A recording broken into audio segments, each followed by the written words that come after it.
Eto na mga boss, isang dugong Pinoy undefeated na si Jacob Macaluloy ang gumagawa ng ingay sa mundo ng palakasan sa bansang Amerika. Nang iligpit o talunin nga po niya si Xavier Madrid sa score na 3-60-54. Para nga lang pong nag-uusap ang tatlong hurado mga boss. Dahilan upang umaarangkada na nga po ngayon ang malinis na kartada ni Macaluloy sa 8 wins 4 KOs at walang talo. Lumagapak naman sa 5 wins 2 KOs at may 4 na talo ang Amerikano na si Madrid.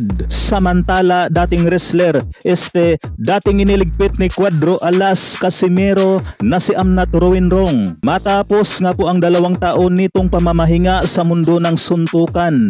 Muli nga po itong nagbalik sa ibabaw ng luna at katunayan nga po mga boss, 2 beses na ito lumaban si Amnat Ruinrong sa taong 2024. Pareho nga po niyang naipanalo ang 2 laban sa pamamagitan ng TKO. Pero nang silipin nga po natin ang 2 niyang nakalaban na pareho niyang iniligpit ay mga baguhang boksingero pa nga lang ito mga boss o debut pa lang nila. Kaya pala parehong na TKO sa kamay ni Amnat Ruinrong. Sa ngayon ay may edad na nga po na 44 itong si Amnat Ruinrong. Mukhang wala pa nga po sa kanyang bokabularyo mga boss ang salitang retero. Sa kabilang dako naman mga boss, walang kasawa-sawa at araw-araw na pinag-uusapan ng ating pambato na si Cuadro Alas Casimero, na ngayon nga po ay may bagong birada ito kay Naoya Inoue. Sabi nga po niya, malakas ka, malakas din ako, kaya bilisan mong umilag ha, baka matanggal ang ulo mo. Let's go,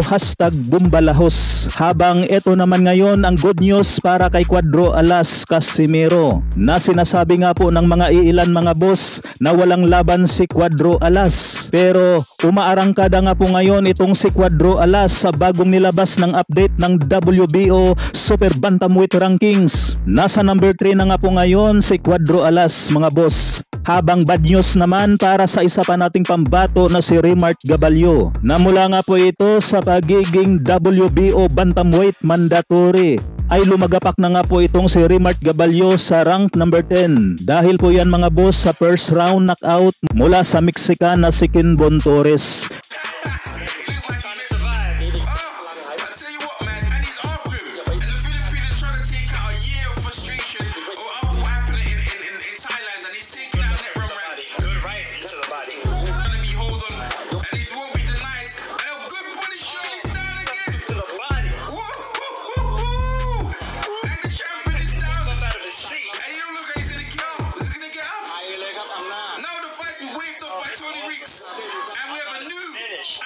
Flyweight champion of the world, and what a shocker upset of the year, going on along with Uchiyama getting beat by what's his name, Corrales.